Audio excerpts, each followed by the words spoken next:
फरवरी 2024 को इंडिया में फार्मर्स का प्रोटेस्ट शुरू हुआ। ये प्रोटेस्ट 2.0 भी कहा जा रहा है।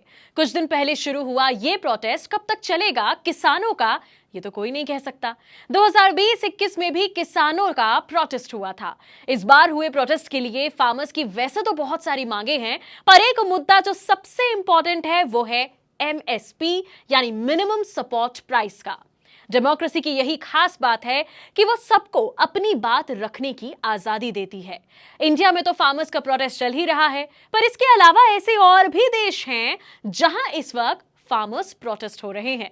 और कौन से हैं वो देश जहां हो रहे हैं प्रोटेस्ट, जानेंगे आज की वीडियो में। साथ ही आपको यह भी बताएंगे कि ये प्रोटेस्ट आखिर हो क्यों रहे हैं वर्ल्ड वाइड। हाय, मैं हूं मानसी, आपके साथ हो एबीपी लाइव पॉडकास्ट। चलिए सबसे पहले बताते हैं कि इस लिस्ट में नंबर 5 पर कौन सी जगह है।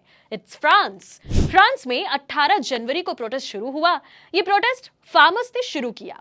यूरोप के इन बिगेस्ट कल्चरल प्रोड्यूसर्स का यह कहना है कि उन्हें सही तरीके से पे नहीं किया जा रहा। प्लस वहां की जो एनवायरमेंटल प्रोटेक्शन एक्ट की वजह से वहां काफी एक्सेसिव रेगुलेशंस हैं, जिससे उन्हें काफी डिफिकल्टीज फेस करनी पड़ रही हैं। इसके अलावा गवर्नमेंट के इंपॉर्टेंट पॉलिसी से भी उनका और देशों से कंपटीशन बढ़ गया है। इसके अलावा उन्हें सब्सिडीज भी कम मिलती हैं, प्लस प्रोडक्शन का कॉस्ट भी ज्यादा आता है।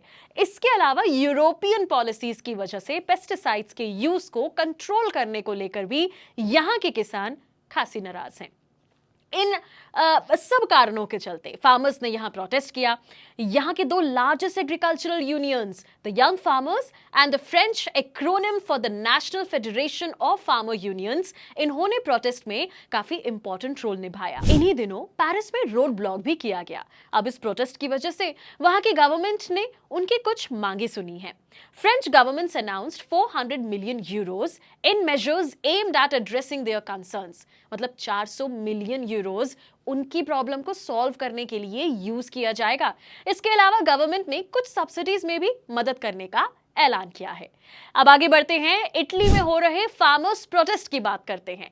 9 फरवरी 2024 को यहां फार्मर्स का प्रोटेस्ट शुरू हुआ। बहुत सारे फार्मर्स ट्रैक्टर से वहां की कैपिटल सिटी की तरफ बढ़े and they started this protest to support the farming business in the country. यहां के फार्मर्स भी अपनी गवर्नमेंट की पॉलिसी से कहीं ना कहीं सहमत नहीं है। ये यूरोपियन फार्मिंग पॉलिसीज की वजह से प्रोटेस्ट कर रहे हैं। इसके अलावा high production cost, less subsidies भी इनके कुछ मुद्दों में से एक हैं। पेस्टिसाइड्स के यूज पर किए जा रहे कंट्रोल की वजह से भी यहां के फार्मर्स डिसएग्री करते हैं। 16 फरवरी को प्रोटेस्ट को और बढ़ावा देने के लिए 3 रैलियां निकाली गई। बढ़ते हैं आगे और जानते हैं इस लिस्ट में तीसरे नंबर पर आखिर कौन सी कंट्री है। और अब बात करते हैं पोलैंड की। पोलैंड में फार्मर्स का प्रोटेस्ट जनवरी में ही शुरू हुआ। इन्हीं दिनों लोग 1000 से ज्यादा ट्रैक्टर्स लेकर शहरों में घुस गए, जिसकी वजह से यहां काफी जाम भी लगा। आखिर यहां के फार्मर्स किस बात से नाराज हैं, ये भी मैं आपको बता देती हूं।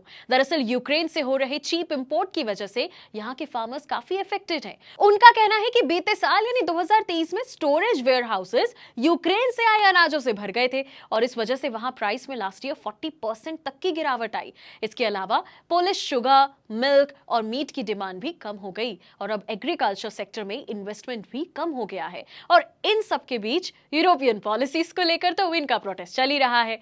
अब देखने वाली बात होगी कि यहां की गवर्नमेंट इस प्रोटेस्ट को कैसे हैंडल करती है।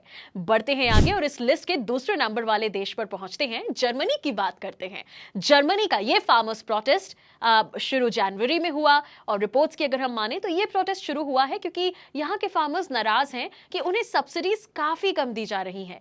यहाँ भी लोगों ने काफी प्रोटेस्ट किया और सड़कों पर उतर आए। यहाँ गवर्नमेंट सब्सिडी पहले ही कम देती थी और अब उस पर और कम करने से लोग काफी नाराज हैं। इन सब के बीच यूरोपियन पॉलिसीज को लेकर भी लोग नाखुश हैं। अब जान लेते हैं कि इस लिस्ट में लास्ट कंट्री कौन सी है, and it is Spain. Spain में भी कुछ दिनों पहले प्रोटेस्ट शुरू हुआ, फार्मर्स प्रोटेस्ट। स्पेन ने यूरोपियन यूनियन पॉलिसी के अगेंस्ट चल रहे प्रोटेस्ट को ज्वाइन किया, वो भी यूरोपियन पॉलिसीज के अगेंस्ट है। इसके अलावा एक और रीजन है जिसकी वजह से ये प्रोटेस्ट हो रहा है और वो है होलसेल मार्केट के फेयर प्राइसेस। एक्चुअली यहां गवर्नमेंट ने एक लॉ बनाया जिसमें यह गारंटी दी गई कि होलसेल गुड को भी फेयर प्राइस पर खरीदा जाएगा, पर वो लॉ अभी तक सही से लागू नहीं हो पाया है और इसी बीच कंज्यूमर प्रोडक्ट्स के प्राइसेस भी काफी बढ़ गए हैं। सो इस चीज को लेकर भी वो नाराज हैं। वैसे अब मैं आपको यह भी बता देती हूं कि जिस यूरोपियन यूनियन पॉलिसी को लेकर इतना बवाल उठा है वो थोड़ा सा तो जान लेते हैं।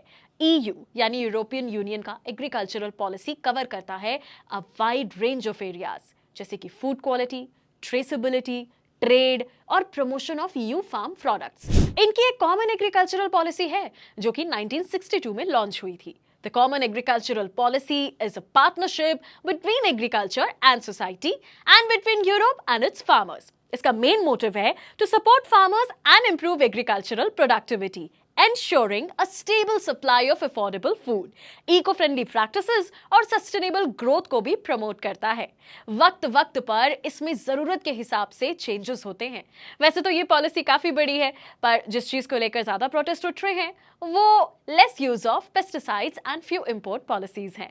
तो ये थे 5 ऐसे देश जहां चल रहे हैं farmers protest, not just in India but around the globe. ये प्रोटेस्ट क्यों हो रहे हैं ये भी हमने आज आपको बताया। आज के लिए इतना ही, मिलेंगे कल ऑन एबीपी लाइव पॉडकास्ट। आपकी क्या राय है हमें जरूर से बताइएगा in the comment section regarding the farmers protest.